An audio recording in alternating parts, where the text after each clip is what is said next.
All right, welcome back to another episode of Talking Ball with Pat Leonard. I am the Giants beat writer and NFL columnist for the New York Daily News. I have a special guest today. First, need to tell you about Bet Online. Bet Online is your number one source for all your betting needs. Get the latest odds, lines, and matchup reports for baseball, boxing, golf, and more. Bet Online continues to be the fastest and easiest way to place your wagers, including live betting and your favorite casino and card games, available to play right from your phone. Head to the website or use your mobile device to sign up today and get in on the action. Remember to use the promo code BELIEVE for your 50% welcome bonus on your first deposit. Bet online where the game starts. And remember to subscribe to this podcast, rate, review, wherever you get your podcast, Apple, Spotify, and on my YouTube page, of course, at PL on NFL. Hit the subscribe button right there because you cannot get this anywhere else. We are bringing you Justin Pugh, 10-year NFL veteran, former New York Giant, standout offensive guard, Council Rock South, representing the Philadelphia area where I hail from as well, Syracuse University, former first-round pick, and it seems like entrepreneur extraordinaire. Justin, thank you so much for joining me, man. I know you're busy. What an intro. I mean, that's as good as I can get. I need you to come to the office. I'm just an intern now when I'm not training for football to give me the intro as I walk in. Yeah, what are you interning in right now? So I'm working for a real estate developer out here in Phoenix. Throughout COVID, didn't know what was going to go on with football. And I was in a position where in my career where I wasn't sure where things were going to go, and ended up selling a piece of real estate, did something called a 1031 exchange, not to get too into the weeds, and did that with the company I'm working for now. And then they said, hey, do you want to come see how the sausage is made? So started coming into the office 2 years ago. So I go and train in the mornings, and then I come over here in the afternoons and kind of learn what I'm going to do post-football. Interesting. Wow. Yeah, staying busy. And before we get into football too, I have to ask you, because first of all, the Giants play in Arizona early this season. Week so 2. a bunch of us are bringing the sticks. We need some recommendations on where to play. But I saw a video of you swinging and playing around on Instagram recently. A lot of the football players, obviously incredible athletes, they pick up the game. And no offense, I'm not a great golfer either, but it just doesn't look like their game. J. Pugh, you look like you can play. Like you look like a golfer. Am I wrong about this? So I joined Essex County Country Club. Shout out to my guys in the 201 when I was with Giants and started playing there. Wasn't very good. Was still learning. I really got introduced to the game at the first Giants golf outing with Mr. Mara puts on every year out at, where is it? It's somewhere out in West. I haven't gotten the invite yet. I think it is West Chester. Yeah, you got lost in the mail. This is the year. This is the year you're getting invited. So I ended up golfing with some season ticket holders and really caught the bug. And then you move to Arizona and you can play all year round. And I've been grinding. That was the first thing I got cleared to start golfing again from the ACL, and I was super pumped. So the handicap's getting down there. I'm like a 10 right now. I'll be single digits here shortly. The goal is to get good enough to get into that Tahoe event. So if the Tahoe folks are out there listening, get an invite ready for your boy. Oh yeah. Well, you would be a great personality too, where they're interviewing people walking down the fairway. I mean, you'd be birdieing holes and, doing like the Steph Curry stuff, running around. I mean, that would be fun. That'd be fun to watch. Yeah, exactly. But as an offensive lineman, you got to be really, really good at golf to get the invite. I don't have like an Eli Manning or Odell Beckham name where I can just, put my name out there and I'll get in. I got to have the game to back it up. So I'm working on that part right now. We'll get the invite by next year and we'll be rolling. Sounds good. You mentioned coming off the ACL and that you're doing a lot of work on the football side as well as the post-football side, but it sounds like you're doing well. Sounds like you're healthy. Am I correct in assuming that you're looking as a free agent as some possible options here? Are you feeling good? Where does all that stand with the season coming around the corner here? Yeah, I mean, kind of to put it all into perspective, just finished my 10th season with the Cardinals. I had an ACL tear in week 6, and this is the first real injury of my football career. Now, I've had injuries, and the Giants fans, they always are like, Justin Pugh never could stay healthy. I mean, I've started 120 games in the NFL, so like on average, I play 12 a year. So if you take out my last year in New York and my last year in Phoenix, those are both, the biggest injuries I've had. And one was a back injury, and this is ACL. it wasn't even like I was cutting. Someone fell on my knee, and in the next play, the ACL gave out. So it wasn't even like a turf issue. It literally was a freak accident. And that's something that I haven't had to have a 12-month recovery on any injury in my career. Things have been MCL, sprains, things of that nature. So it's been tough mentally, a year long of just training, and then going into free agency where I thought I was probably done playing football, but then that starts creeping into the back of your head. I guarantee every guy you've asked, you look at everyone at the end of the seasons and they're like, I'm going to do one more. And that's what happens. You get to August and I'm like, do I really want my last play to be me walking off the football field hurt? No, I can't go out that way. And that's where I started getting back into training. I never took my eye off the ball, that I want to come back and play another season. Now I'm going to be particular with who I play with. I want to make sure it's a team that's going to be in contention, has the same goals to win a championship that I do. Because as well as I do, every team says what their goals are is to win a championship. But a lot of teams are building differently and they're part of a rebuild. So it's narrowed down to a few teams and we'll see how it shakes out during training camp. I'm almost like a relief pitcher at this point. Call me in to come make the playoff run. Call me in later in the game to get ready to go. So that's kind of where we're at now. Have conversations happened or started, or preliminary talks kind of laid groundwork on some of those teams that you're talking about? Or is that more you kind of setting the table for, say, come September, come October, that outreach will happen? Yeah, I mean, I'm clear to really get back into it and start training football. There's two kind of ideas that I have in my head. Yes, there has been conversations with teams. I've actually spoken with like 6 teams at this point. It seems like after the preseason games happen, a few more teams reach out. So we'll see how the next few weeks go, and really looking to sign with one of those teams that's in the top echelon, that really playoff contention last year, has a chance to make the step this next year. And I can really come in and add value to that team. Not really looking for a rebuild where I have to come in and mentor a rookie quarterback. Looking for that team that's missing a few pieces, needs some depth on the O-line, and a guy that can, I know wherever I go, I'm going to end up starting. It's just, if you look at it, offensive linemen don't grow on trees, and quality ones are very hard to come by. So without like saying any team, because I don't want to, everything is still very new. Teams want to have me come out, look at the knee, and make sure that all works out. So really it's a unique position to be in. And I could see myself playing a few more years if this is kind of the strategy. Wait until August camp, see who needs some help. Ndamukong Suh did it last year, so I can just kind of hop on that train. It's like find the right fit and go play some good football. You can play guard and tackle. You played mostly guard in Arizona, though.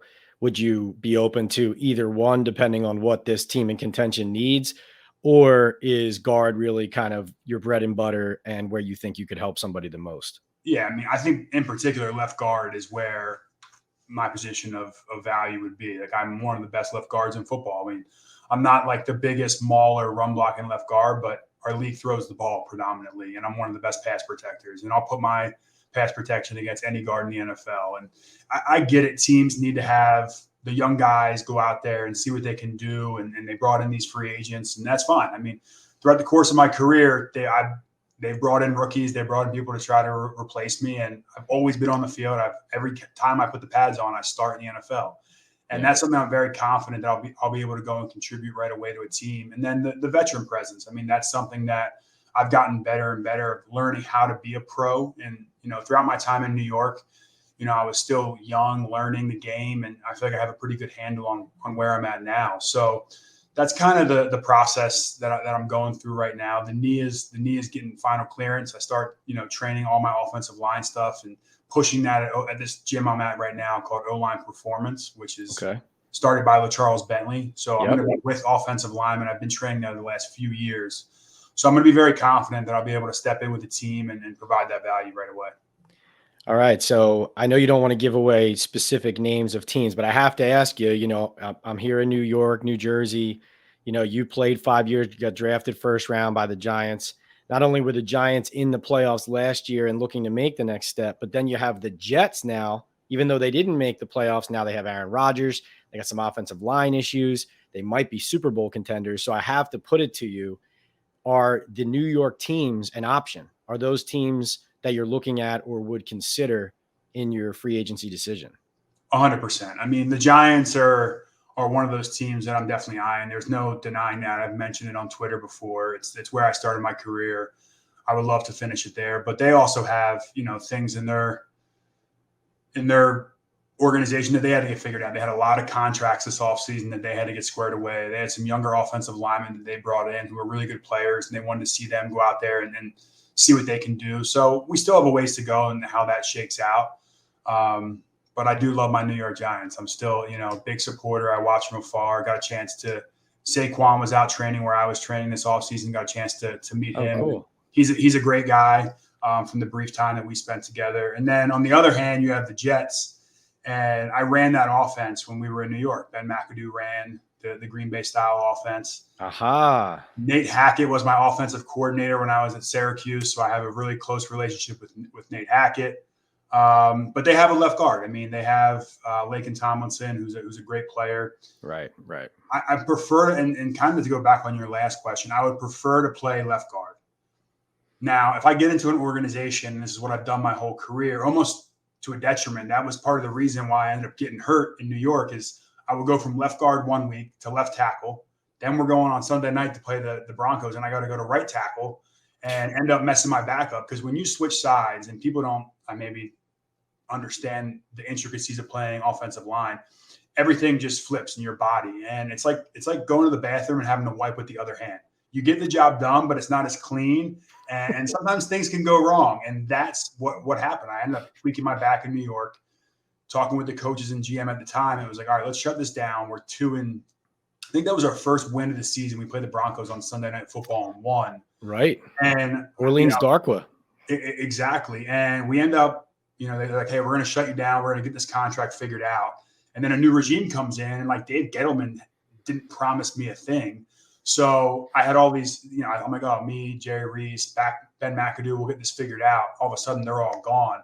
New regime comes in, and you got to give Gettleman his credit. He stuck with what he wanted to do. He brought in his guys. And so that's why, for me personally, I really would want to stick to my guns and say, hey, I'm a left guard. I'm one of the best left guards. Why bring me in to put me in a position where I'm not as good?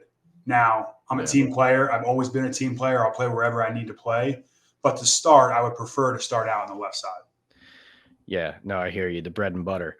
I have to ask you, after spending, 5 years New York, 5 years Arizona, and now saying, you've always had your eye kind of on the Giants and a possible reunion. Do you miss the New York media? Like, do you miss us? Or, what was the difference between, let's say, the Arizona media and the New York media? Like, is there a lot more attention here than there was out in the desert? Or, does it infiltrate the locker room more in New York? Or do you like that, as a player? I just think the pressure of playing in New York is on another level. You're in the capital of the world. You're playing for the New York Giants, which is like the gold standard of the NFL. The NFC East, the what I've learned through being out on the West Coast for a while, everything revolves around East Coast time. And when the NFC and AFC East teams are doing well, the NFL seems to be thriving. You look at like the Commanders, the Cowboys, the Giants, and the Eagles. I mean, when those rivalries are going, they tend to be on prime time. They have some of the biggest fan bases. Majority of our country lives in that little bubble. You got to realize I'm from Philadelphia as well, so I grew up in that bubble. But the media is more intense there. The scrutiny from the fans are more intense there. But I say all that, and I would be remiss to say how much I've enjoyed my time in Arizona. My wife and I are going to live here full time. The quality of life is amazing. Being able to get in the car and drive to the golf course in 5 to 10 minutes is something that's unbelievable. The weather, you're getting the full 12 months out of the year. It does get hot, but you're still outside in the mornings and afternoons. So both have their pros and cons, but there's just something about New York that to me is irreplaceable. We're going to have, I always tell my wife, because we met in New York, that we're going to get a place there at some point. Now I'm in real estate. It's the financial capital of the world. I'm going to have to be back in New York in some capacity. So no matter what happens, I'll always love New York. Things didn't go the way I would have hoped throughout my career there, but it's always going to be home to me.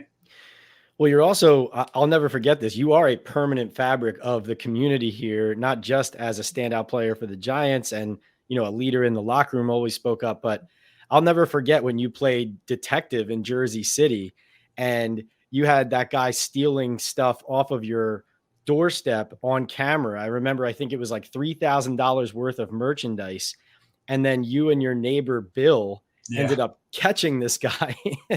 I was wondering, did that follow you out to Arizona? Like your law enforcement skills? Like, have you been helping people out, or is that just like a fun one-time thing? The law enforcement skills luckily haven't been needed out here in Arizona. But I still keep in touch with my guy, Bill. He's still doing strong. It was just his birthday the other day. So we keep in contact. Oh, great.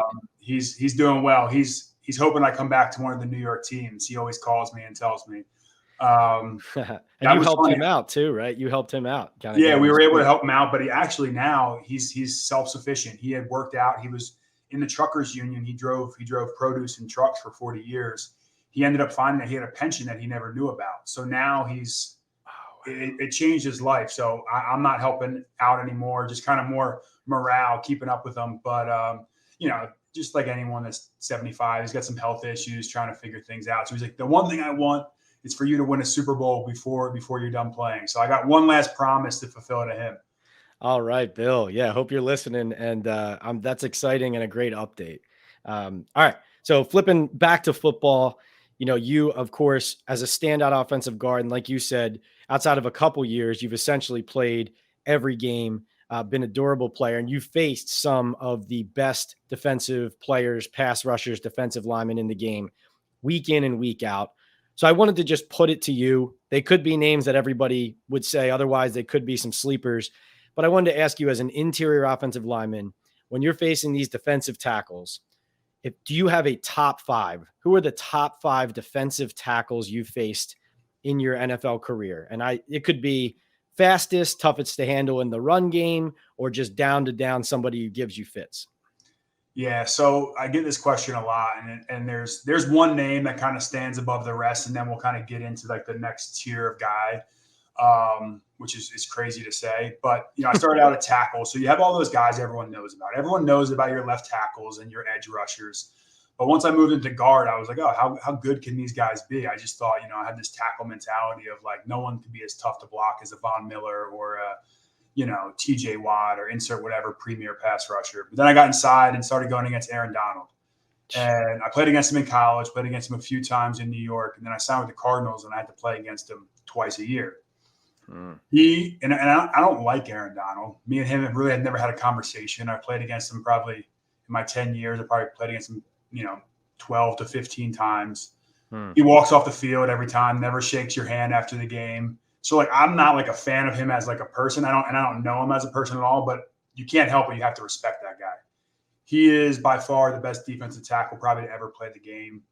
He'll go down with LT as like a changing the position. I mean, Zach Martin's contract just came out today. There's a reason why guards are now getting close to $20 million a year because you've got to block guys like Aaron Donald. So Aaron Donald is on his own stratosphere because he can rush the passer. He can really do it all. He wins games on Mondays. When you start watching film of who you have to play next week and it's the Rams, that's when he starts getting into guys' heads. And, me and him have had some battles. He's definitely got me a few times, but I also think I've won a few of those as well. So it's just a matter of keep going out there and battling that guy. You just got to be like a gnat. Like you might get one play, but you keep coming back play after play. And that's probably the best guy in the league. Now I'll kind of mix it around. I think best defensive lines in the league, and it's not necessarily like a guy, it's a philosophy, is Philadelphia and the 49ers. Those two teams just bring it every single play. And the 49ers don't have like one guy. Eric Armstead's unbelievable. He's a great player. And Philly obviously has Fletcher Cox. And the teams that hockey line shift their D linemen give you fits. So if I was building a team, and I've said this multiple times and probably catch a little flack, I wouldn't pay a quarterback. My primary position to pay would be D linemen. And I would pay 8 starting defensive linemen.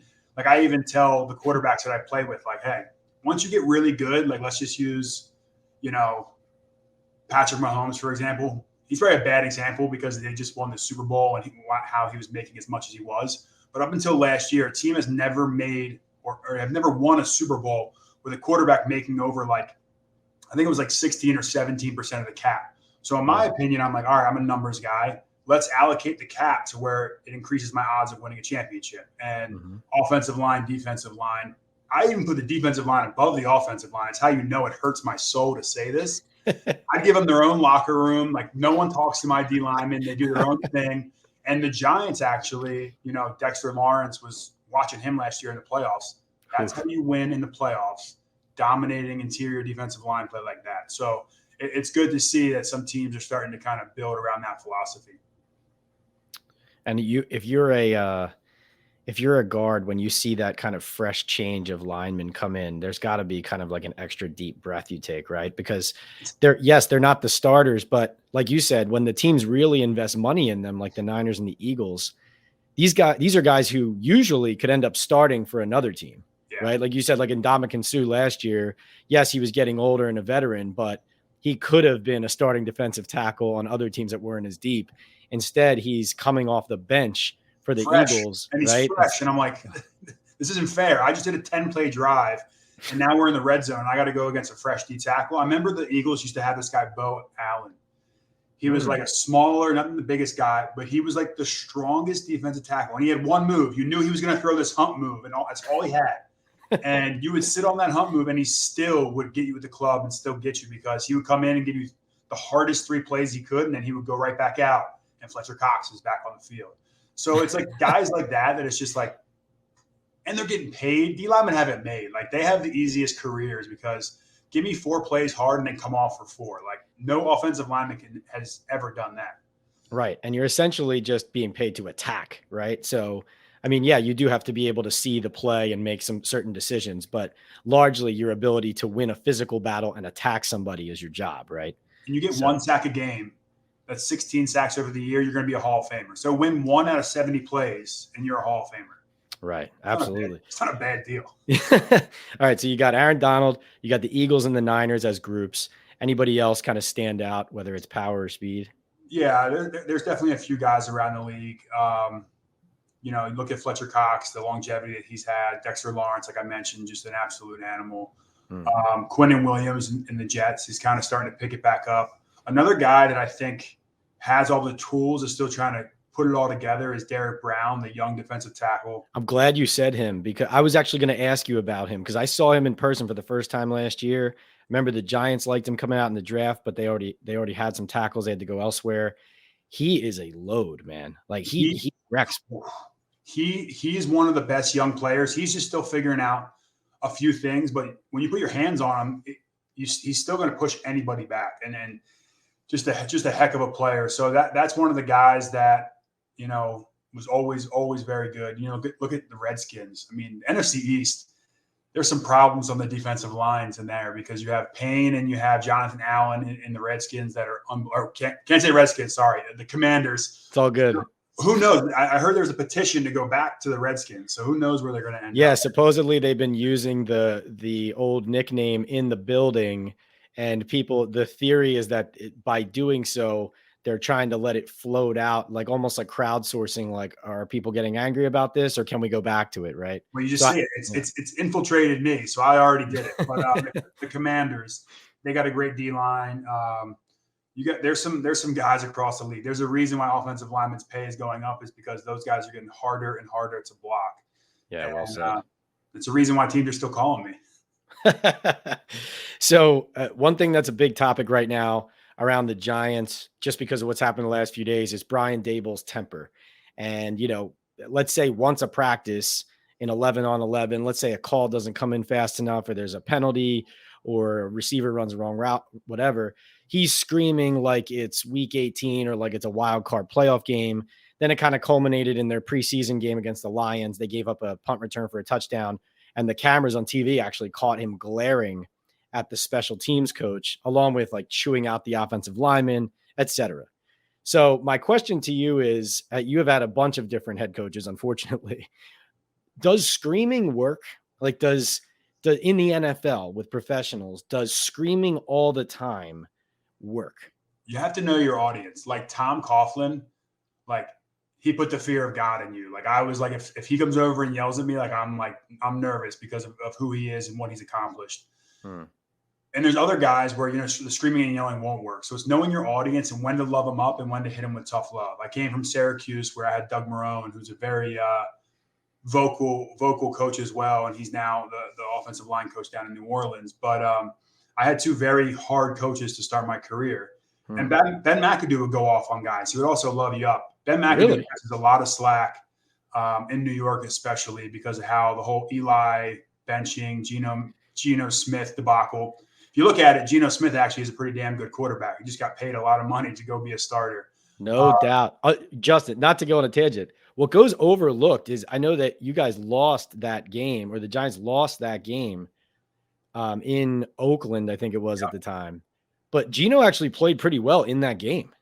It's just, look, Eli's NFL royalty. The Mannings are NFL royalty. I found that out here in Arizona. Larry Fitzgerald's NFL royalty.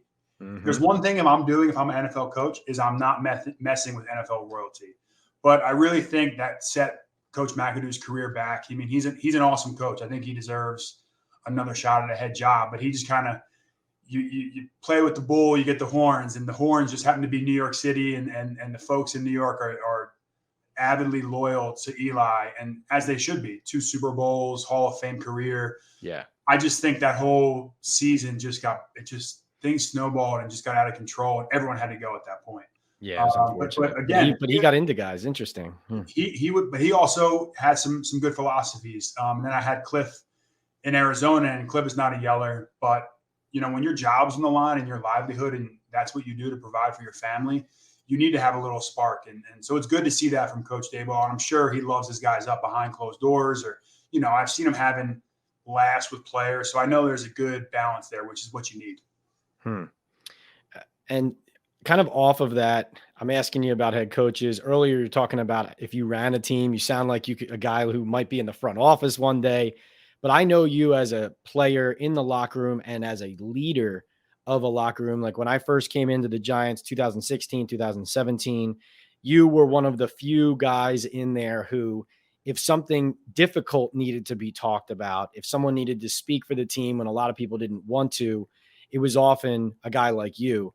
And so I sometimes ask a lot of different people various ways of this question, but just curious how you define leadership, whether it's in football or just in life, because I do see it in you. I saw it in you in New York. And I'm just curious whether that's something that comes naturally to you or something that you kind of cultivated as you went. Yeah, the NFL is a very, very big cover your ass business. And coming in as a first round pick, I had a little bit of security. I knew I wasn't going to get cut that first season. And I kind of saw, I was a guy kind of came in at my knees one time during a kickoff return. I was on the wedge to start in my rookie year in OTAs. He went too low on me, and I remember he got cut the next day. And I remember thinking I was in a very unique position to speak my mind on the team because I was getting respect before I even earned it, and then I went out there and earned it as well. And I think that kind of is what gave me the ability to speak my mind at times and feel like I could speak up for certain things. And guys like Eli Manning, Zach Diassi. I mean, Zach Diassi is probably my number one favorite teammate of all time when I was in New York. And Eric Herman. I don't know if guys remember Eric Herman. We got drafted together. He's probably one of my best friends. But Zach really showed me what life was like off the field and how to be a good man, good father, good husband. And that's something that gave me the ability and the confidence to go out there and speak up. I felt like when times were tough, and times were tough throughout my career, we started out 0-6 my rookie year, and everyone's out there trying to cover their ass, and it's not my fault. It's not here. It's not there. Well, I know I didn't play up to standard. I lit up sacks in this game. So I'd rather it be put on me than anyone else. And until my play improved, I wasn't able to go out there and say that. And if you can't own your mistakes and face the media, I don't care if it's New York media or Arizona media, you have to face up to it. And that's something I always took pride in, because when things are down and things are tough, that's when true character shines through. And I'm always like, I'm never going to be the guy to run and hide and try to put the blame on somebody else. Because so many times we all know coaches who've done it, players who've done it, try to deflect. And that's something that I'll just never stand for. It's just not who I am as a person.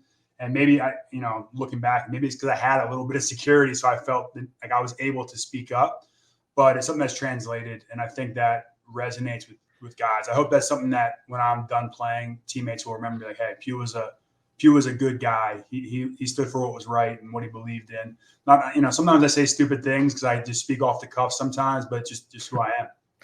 No, I thought, I think it's genuine, and I think you come off as genuine, and whether it's real life or in a football locker room, I think people appreciate that. And, it was interesting from afar watching you defend Matt and Amendola, the kicker last year, to the media. And, someone who didn't know you might have thought like you were being nasty to reporters by saying this is BS. You guys are staying out here. But I knew from knowing you that what you were doing was standing by a guy in his the toughest time. Right. And like, And that brings me back. Sorry to cut you off, but no. Yeah, go ahead. I saw Matt, local Philly kid. So we hit it off that week when he got there. He's from Philadelphia.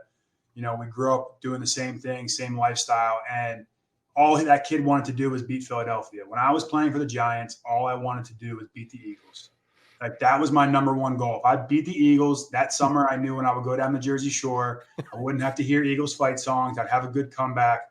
And the Eagles kicked our ass when I was with the Giants. I mean, they beat us the last few years. They always had our number. Whatever, we would always beat Dallas. We'd always, beat the Redskins. But Philly, for whatever reason, and I remember like I came out one year and I said, I hate Philly. And when I was saying I hate Philly, it was I hate the Eagles. Like I hated the Eagles at that time because all they did was beat us. And there's a certain reporter, and I don't know if he's still working with the Giants, and he knows who he is, and you probably do as well. The title came out, Justin Pugh hates the city of Philadelphia. And I couldn't even go back to my hometown. So later that year, I ended up having a terrible game against the Eagles, like the lowest point in my career, let up 4 sacks in a game. We lose 30-something nothing. Victor Cruz blows his patella tendons out. It was just a terrible game. And I took that whole game on my shoulders. Like that was me versus Philadelphia. And I just got absolutely destroyed. And that was like a turning point in my career, whether I was going to make it or not, because my confidence was shot. My ego was shot. I didn't know if I could play in the NFL. And I fought back from that. And that's a defining moment in my career that I'll never forget. Like at the lowest point, like what I did and who I became and all those different. So I saw myself in Matt Amendola. And no one knows the backstory of why I felt the way I felt about that situation. Like no one wanted to beat the Eagles more last year than me. Like we're in, it was a field goal to go to overtime. We had them on the ropes. The Eagles thought they were going to come into, Philly or come into Arizona and just it'd be a cakewalk. And it was you guys had them. Yeah. And so that's why I stood up for them. And,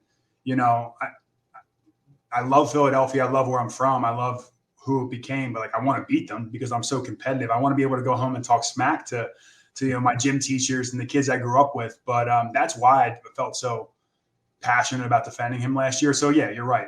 I love reporters. I've had such a great relationship with guys throughout the year. But that's just the one team that I always wanted to give my best against and beat. And, I felt like he was me in that moment. And I wish someone would have defended me at that time in my career 8 or 9 years ago. No doubt. And the reporter you're talking about is a good guy as well.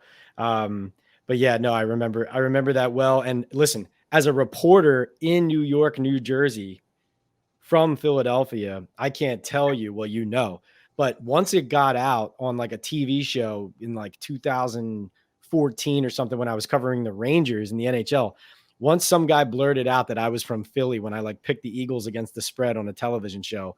I mean, you should have seen my Twitter mentions. It's never stopped since then. Everybody, if the Giants lose a game and I wrote that they lost the game, I'm an Eagles fan who hates the Giants, and that's why I wrote it. So I can't get away from it. And that's the beauty of it, though. That's what makes the rivalry so amazing because of how passionate the fans are about it. And you got to love both sides of it. I grew up on the Philadelphia side, being the biggest Eagle supporter you ever could imagine.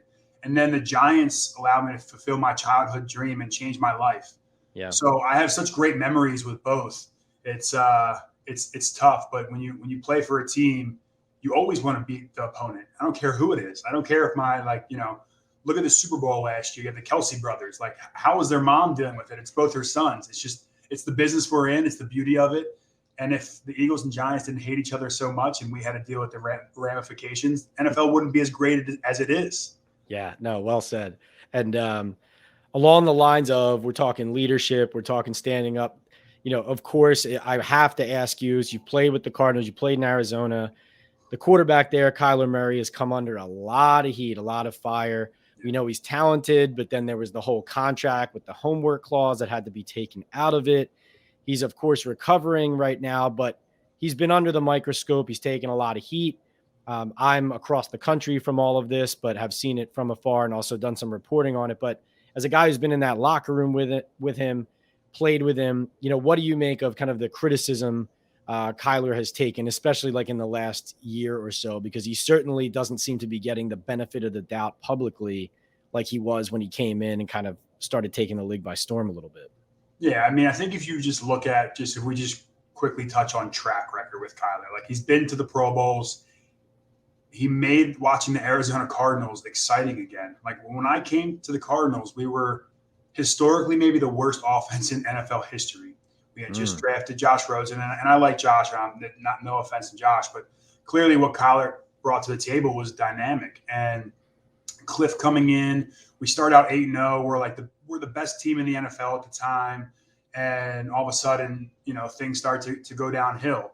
And Kyler is going to be the first one to catch all the slack. He's the reason why we got to where we're at, and it's the same bullets are going to come at you when it goes down. That's just the job of the quarterback. Look at Daniel Jones in New York. Every time I go on Twitter, he's getting bashed by somebody. He can't do this. He can't do that. If they win, Daniel Jones will be the reason. If they lose, he will also be the reason. And it's the nature of the beast. And I tell Kyler all the time, it's part of the reason why you get paid what you get paid. I still feel for you. I know you as a human being. Kyler doesn't do anything off the field. Yeah, he likes to play video games, but he's also like texting all the guys about, just funny things off the field that keeps everyone integrated. He comes to all the O-line dinners that we do every week. He's a part of the team. So a lot of those things go without notice. You don't have a camera on him when he's around the team. Yeah. He's not out. I mean, I don't know if you just saw the Johnny Manziel documentary. It just came out. But he's not out doing things like that and not showing up to practice and not being prepared. He had a terrible injury this year, ACL, which I know a lot about, dealing with the same injury. So it's a big turning point for him.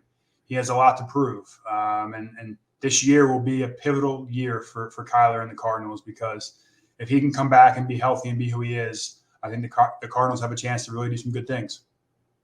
Very cool. All right, let's get to the big picture here. We're going into the 2023 season, coming off a dynamic, obviously, Chiefs-Eagles Super Bowl. And yeah, we know that there's standard, typical names of teams that are going to be in the mix, right? Both of those teams, the Niners, you got to say the Bengals, et cetera. But I want to know from you, do you see any dark horse Super Bowl contenders out there? Teams who maybe they weren't in the playoffs last year, but you think they can challenge? Maybe they were there on the doorstep and they're going to take the next step. What teams, as you're evaluating as a free agent, what teams do you think could challenge for that Lombardi trophy this year that maybe aren't on the tip of everybody's tongue? Yeah, I mean, you throw those top few teams out there, like out of the NFC, you look at the NFC East and you have those three teams at the top of the NFC East, no offense to the Commanders, but you have Dallas, who's got all the talent in the world. For whatever reason, throughout my career, they've never been able to kind of put that all together, but they're super, super talented. Every time you go to play Dallas, if you don't bring your A game, you can get embarrassed. Yep. Giants obviously going to the playoffs last year, bringing almost everybody back and adding to it. They're contenders. I'm glad they got the whole Saquon Barkley situation figured out, because if you look at the running back market, I understand why some people go that way of not paying the running backs, but Saquon's the heart and soul of that team, and just meeting him, you see what he means to that locker room. So the Giants clearly have a shot. You have the Eagles, who are probably the most talented team in the NFL at the moment. Then you go to the NFC West. The 49ers, I think, are one of the best coached teams in the NFL. They always bring it. So I think in the NFC, those are somewhat of your teams. NFC South, I don't really see anyone making a move there. The NFC North, with Aaron Rodgers' departure, you don't have a clear cut. Detroit, I think, could be one of those sleeper teams. Mm-hmm. They got a really good offensive line, up and coming, hungry coach. Jared Goff has proven he can do it. So I think the Lions are a team to look out for.